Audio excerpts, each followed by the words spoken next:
You can select audios from English or Hindi from audio track.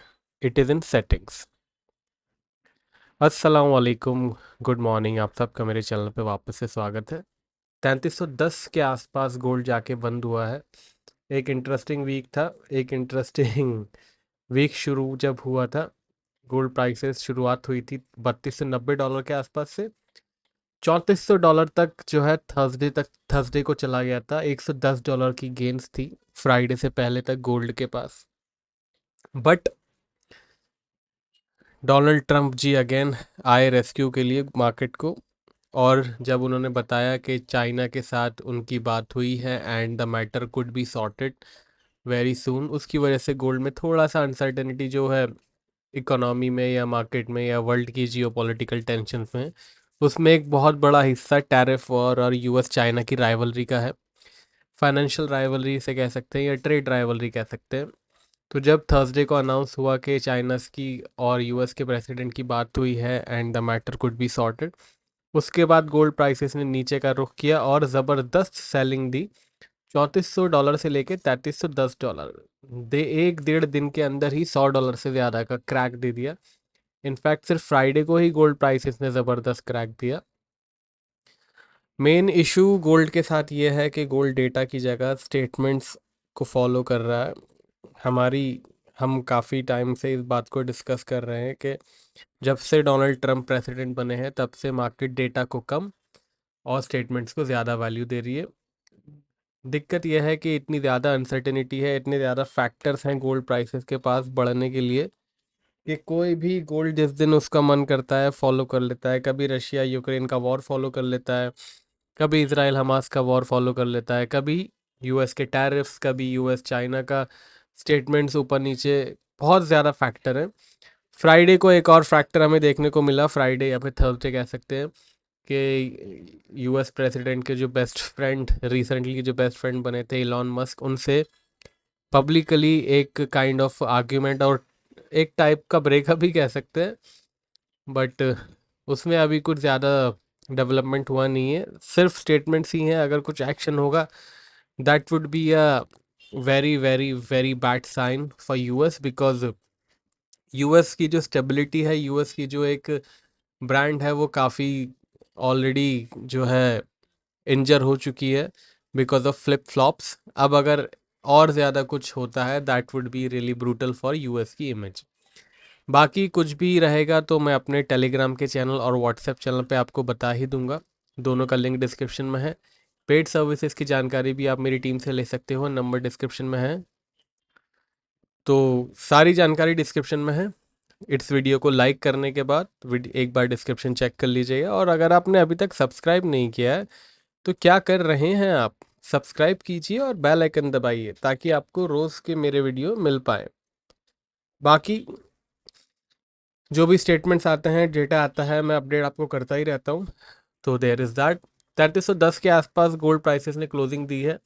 एक positive closing है। कल पिछले हफ्ते के हमने जो वीडियो में है मंथली चार्ट भी देखा था, एक बार अब भी देख लेते हैं। डोजी जो बना था पिछले महीने मई के अंदर, वो अभी जून सिर्फ स्टार्ट ही हुआ है। इसका जो हमें करेक्ट सिनेरियो है, ये हमें जो एक कैंडल है, अगर हमारी जो इस महीने की क्लोजिंग 3280 या 3270 के नीचे होती है, then we would have a very strong case कि मार्केट नीचे जा सकती है। कैसे नीचे जा सकती है, क्यों नीचे जा सकती है, जब होगा तब हम वी विल डिस्कस कि क्या सिनेरियो है और क्या लॉजिक है उसके पीछे। बट हाँ, जून की closing is extremely important and we might see some really interesting thing by the June end. तो आगे बढ़ने से पहले अगले हफ्ते क्या क्या लेवल्स हो सकते हैं उससे जानने से पहले एक बार पिछले अगले हफ्ते के जो मेजर डेटा हैं वो देख लेते हैं, बिकॉज इन्फ्लेशन डेटा ड्यू होना चाहिए अगले हफ्ते। लेट्स सी क्या है। मंडे ऑस्ट्रेलिया की छुट्टी है, बैंक हॉलीडे है। चाइना का सीपीआई डेटा आएगा। चाइना में महंगाई माइनस में दिखा रहा है। स्विट्जरलैंड का हॉलीडे है, फ्रेंच हॉलीडे है, जर्मन हॉलीडे है। तो देयर इज दैट। ट्यूसडे को ब्रिटेन का एवरेज अर्निंग है, क्लेमेंट काउंट चेंज है, अनएम्प्लॉयमेंट रेट है। उसके बाद वेडनेसडे को कोर सीपीआई डेटा है यूएस का, that is extremely important data.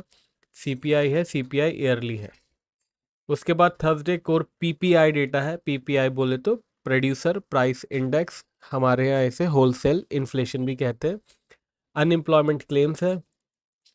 Friday को कंज्यूमर सेंटिमेंट और इन्फ्लेशन एक्सपेक्टेशन से। ध्यान दीजिएगा, सिर्फ 2 हफ्ते बचे हैं फेडरल रिजर्व की प्रेस कॉन्फ्रेंस को, एक अगला हफ्ता, उसके अगले हफ्ते प्रेस कॉन्फ्रेंस होने वाली है, तो 1 डेढ़ हफ्ता ही मान सकते हैं। तो दैट इज़ इम्पॉर्टेंट। अगले हफ्ते का जो इन्फ्लेशन डेटा है वो एक मेजर डेटा रहेगा फेडरल रिजर्व की प्रेस कॉन्फ्रेंस से पहले, तो इम्पॉर्टेंट डेटा रहेगा। हम लाइव स्ट्रीमिंग भी करेंगे इंशाल्लाह। तो मेक श्योर आप चैनल पे हो, सब्सक्राइब करके रखा है और नोटिफिकेशन दबाया है। स्पेशली नोटिफिकेशन नहीं दबाओगे तो आपको पता ही नहीं चलेगा हमारे चैनल पे क्या हो रहा है। तो गोल्ड का $3310 का जो है क्लोजिंग है। इंटरेस्टिंगली अगर जो है हमारी क्लोजिंग 3290 से या 3280 से नीचे हो जाती तो एक बहुत ही अच्छा केस हमारे पास बन जाता, बट अनफॉर्चुनेटली ऐसा हो ना सका। 3300 से भी ऊपर बंद हुआ है। थोड़ा सा मुझे लगता है कि 6-7 घंटे और मिलते तो 3300 के नीचे की क्लोजिंग हमें मिल जाती, but unfortunately we don't have control over that. तो चलिए रेजिस्टेंस और सपोर्ट गोल्ड का अगले हफ्ते का क्या क्या है देख लेते हैं। सपोर्ट है गोल्ड का $3150। Yes, the support is too far, I have no control over that. अब 100 $150 गोल्ड ऊपर नीचे एक हफ्ते में करेगा तो अपन क्या कर सकते हैं भाई। रेजिस्टेंस है 3450 का। ट्रेंड तो पॉजिटिव ही है इसका, बट ऐसा कुछ लग रहा है, जो ऐसा लग रहा है मैं आपको बता नहीं सकता, बिकॉज फिर लोग जो है वो बिटवीन द लाइन पढ़ लेते हैं और फिर बोलते हैं आपने उस वीडियो में ऐसा बोला था। चलिए सिल्वर पे आते हैं। $36 के आसपास की सिल्वर की क्लोजिंग हुई है। ये फ्राइडे के लेवल है, ये हटा देते हैं, ये हटाते हैं, कन्फ्यूजन होता है। सिल्वर में एक ज़बरदस्त तेज़ी आई है, और क्या तेज़ी आई है। सिल्वर ने बोला कि अब मैं ज्वाइन करूंगा, $33 से लेके $36, full 10% high in a week. Yes, 2 June की ये है। मंडे, ट्यूसडे, वेडनेसडे, थर्सडे और फ्राइडे, एक हफ्ते में 10% सिल्वर ऊपर है। तो सिल्वर का जो एक कंप्लेंट आ रही थी सिल्वर की कि क्लास में जो है नंबर नहीं आते, इसके नंबर नहीं आते, इस बार सिल्वर ने टॉप किया है। सिल्वर ने गोल्ड को पीछे छोड़ते हुए 10% एक हफ्ते के अंदर ही ऊपर जो है छाप दिए। 10% का राइस, कैन यू इमेजिन। ये वही सिल्वर है जो इतने दिन से कुछ नहीं कर पा रही थी। आप ये देख सकते हो कितने दिन हो गए, 14 अप्रैल से लेके 30 मई, 1.5 महीने से सिल्वर एक छोटी सी रेंज में चल रही थी, और उसके बाद जो भागी है तो देखो क्या भागी है। तो एक अच्छी ज़बरदस्त पॉजिटिव जोन में 10% का ऑलरेडी राइज आ चुका है, तो प्लीज़ थोड़ा सा संभल के रहिएगा। आई एम वेरी श्योर काफ़ी लोगों की सेलिंग होगी। ट्रेंड के अगेंस्ट सेलिंग ना करें तो फ़ायदे में रहेंगे। ट्रेंड इज़ योर फ्रेंड, मैं हमेशा कहता हूँ। तो प्लीज़ ट्रेंड ध्यान रखिए। डेली का ट्रेंड आपको मेरे वीडियो में मिल जाता है, और ट्रेंड चेंज होता है तो आपको मार्केट कमेंट्री में मिल जाता है। फिर भी आप अगर ट्रेंड के अगेंस्ट ट्रेड कर रहे हो then this is your biased. Please bias हटाएं और ट्रेंड के साथ ही चलें। सपोर्ट है सिल्वर का, yes the support is too bad, 3280 का है।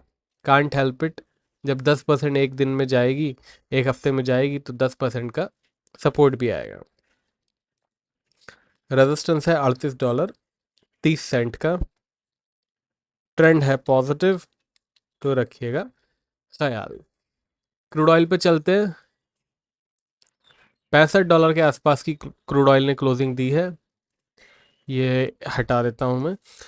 अगर आप टेक्निकली देखोगे तो क्रूड ऑयल का लोवेस्ट पॉइंट जो था वो मंडे था, क्रूड ऑयल का हाईएस्ट पॉइंट जो है वो फ्राइडे था, और फ्राइडे को हाईएस्ट पॉइंट पे जाके क्रूड ऑयल ने क्लोजिंग दी है। सो एक एक्सट्रीमली बुलिश साइन है ये क्रूड ऑयल के लिए, बट अनफॉर्चुनेटली इस एक्सट्रीमली बुलिश को एक्सट्रीमली बुलिश इस एक्सट्रीमली बुलिश साइन को एक्सट्रीमली बुलिश ट्रेंड होने में थोड़ी सी मेहनत और करनी पड़ेगी, तकरीबन $3 तक की, क्योंकि हमारा रेजिस्टेंस है $67 का। सपोर्ट है हमारा $59 का। ट्रेंड इसका अब फ्लैट हो चुका है, बट ध्यान रखिएगा ट्रेंड इसका पॉजिटिव तभी होगा जब 67 के ऊपर जाके क्लोजिंग देगा। सारे आज के वीडियो में जो लेवल्स हैं वो क्लोजिंग बेसिस लेवल्स हैं, तो ध्यान दीजिएगा। बाकी पेड सर्विस सोशल मीडिया की जानकारी डिस्क्रिप्शन में है। वीडियो अभी तक लाइक नहीं किया और यहाँ तक देख लिया है तो भाई लाइक करो, लाइक करना एकदम फ्री है। अब मिलेंगे मंडे को, तब तक के लिए टेक केयर, बाय बाय।